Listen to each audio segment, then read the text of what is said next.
ईश्वर परम संपदावान है, फिर भी उन्हें पाने के लिए हमें उनके निमित्त कुछ ना कुछ देना पड़ेगा।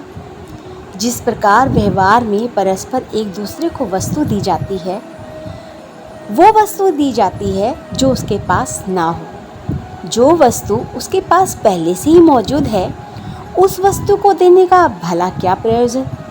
ठीक ऐसे ही जो वस्तु ईश्वर के पास पहले से मौजूद है, जिस अन्न धन संपत्ति को वो सबके लिए बांटता फिरता है, उसी अन्न धन संपत्ति में से अगर हम एक छोटा सा भाग उन्हें अर्पित कर देते हैं तो बताओ भला वह उनके किस काम का।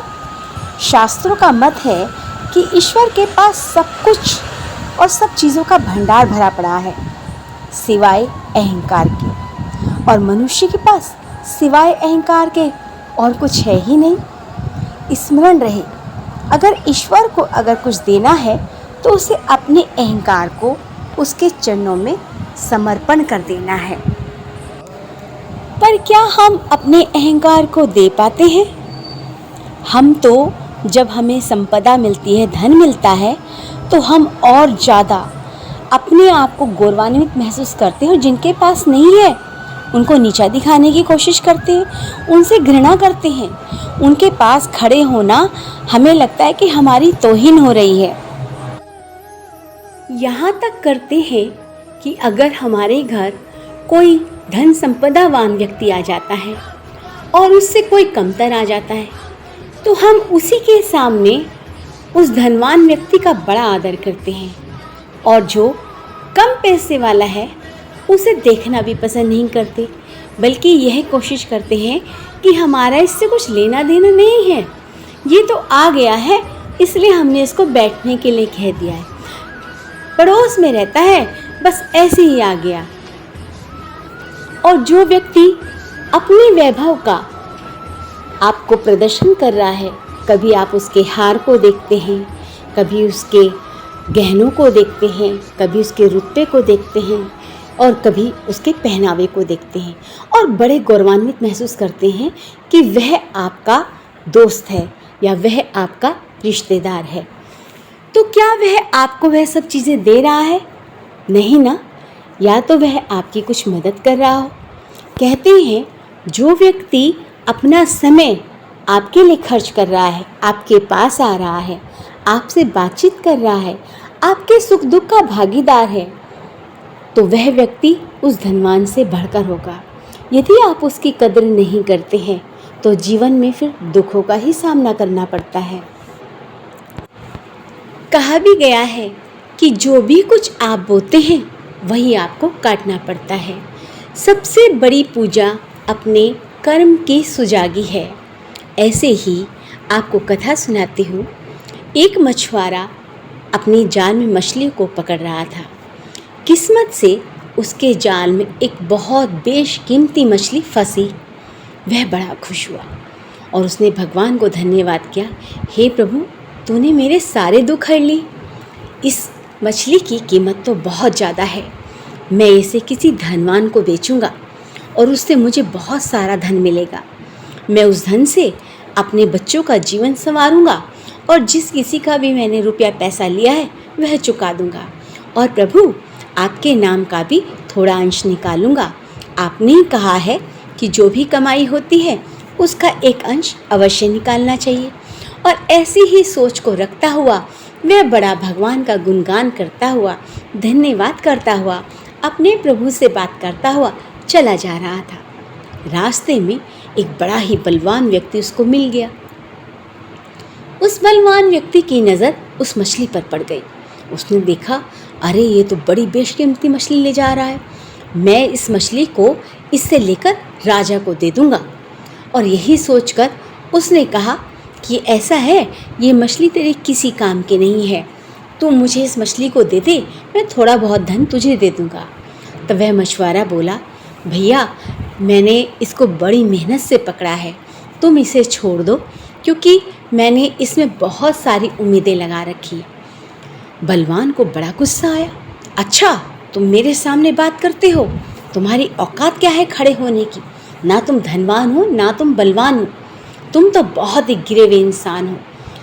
और वह उसको एक धक्का मार के उस मछली को लेकर चला जाता है। अब वह मछली राजा के पास ले जाने की कोशिश करता है। जैसे ही वह मछली को अपने हाथ में पकड़ता है, मछली पलटकर उसके हाथ पर काट लेती है। अंगूठे पे थोड़ा सा घाव हो जाता है। वह मछली को बंद करके वैद्य के पास जाता है। वैद्य बोलता है, अरे ये घाव तो कुछ अजीब ही लग रहा है, मुझे इस घाव को काटना पड़ेगा। अब वह मरता क्या ना करता।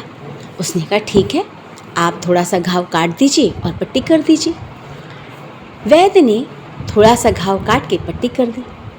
4 दिन बाद और ज़्यादा घाव बढ़ गया। वह वैद्य के पास जाता है। वैद्य ने कहा, ओहो हो, ये तो काफ़ी बढ़ गया है, अब तो तुम्हारा अंगूठा काटना पड़ेगा, काफ़ी हालत ख़राब है। अब उसने कहा, ठीक है भाई, अब क्या कर सकता हूँ।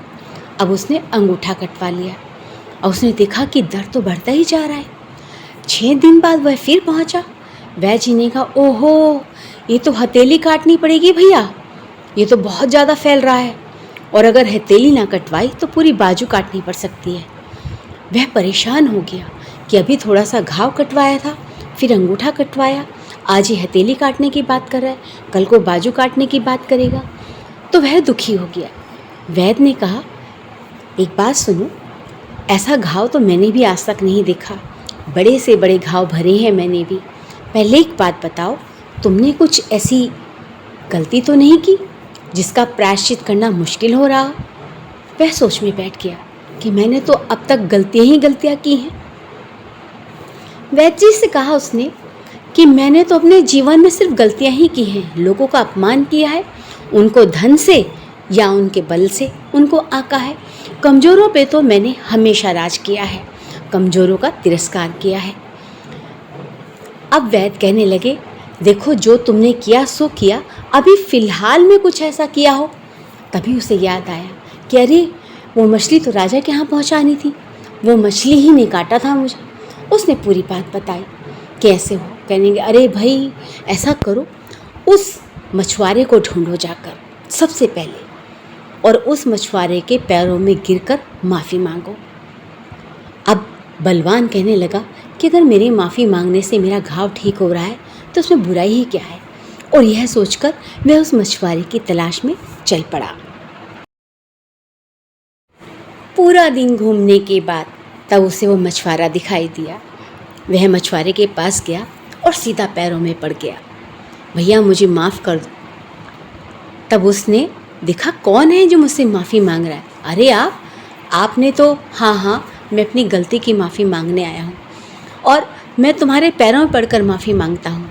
तुम चाहो तो उस मछली को वापस ले लो, वह मछली मेरे पास सुरक्षित है।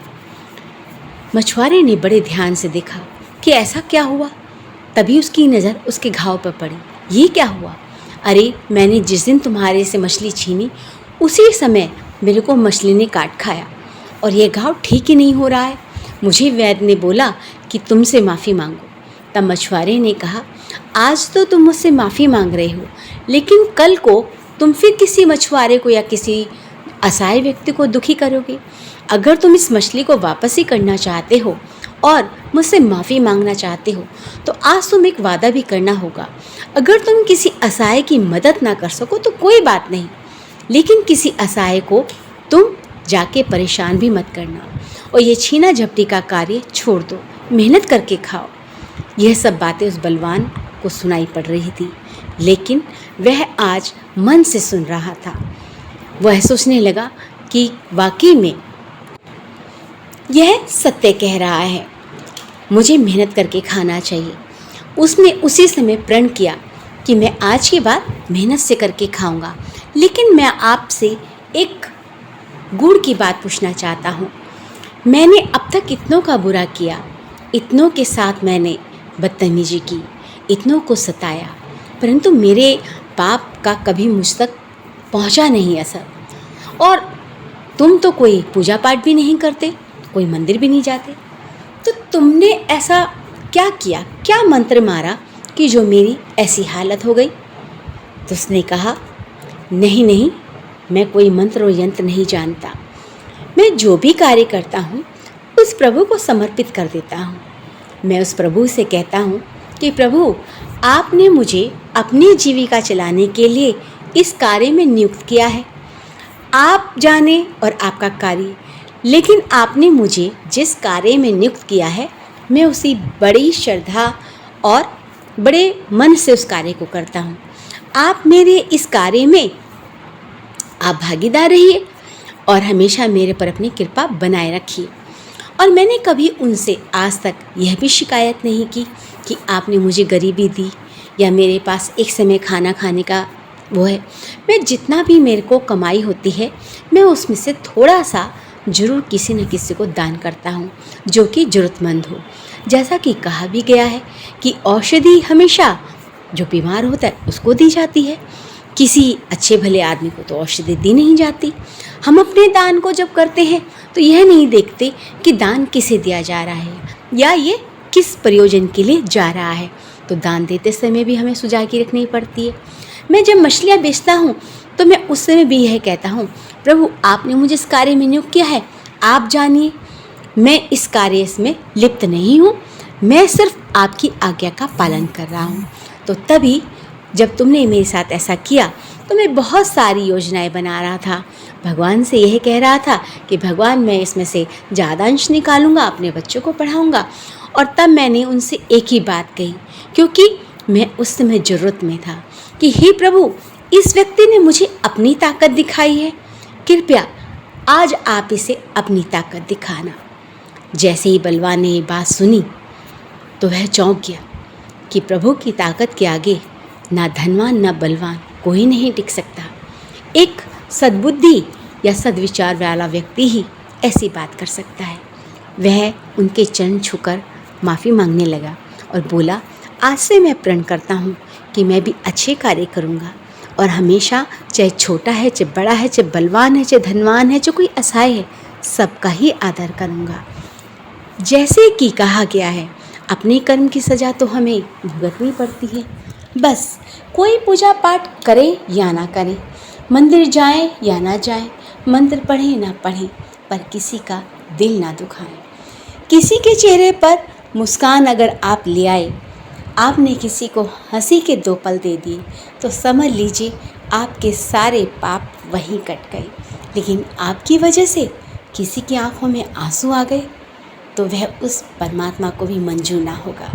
तो आपको अपने जीवन में खुशियाँ चाहिए या आंसू, अब यह आपके ऊपर निर्भर करता है, क्योंकि ईश्वर तो साफ कहता है, मैं किसी को कुछ नहीं देता और ना ही किसी से कुछ लेता हूँ। राधे राधे। अगर आप लोगों को यह कथा अच्छी लगी है तो शेयर करना ना भूलें। क्या पता किसके चेहरे पर मुस्कान आ जाए।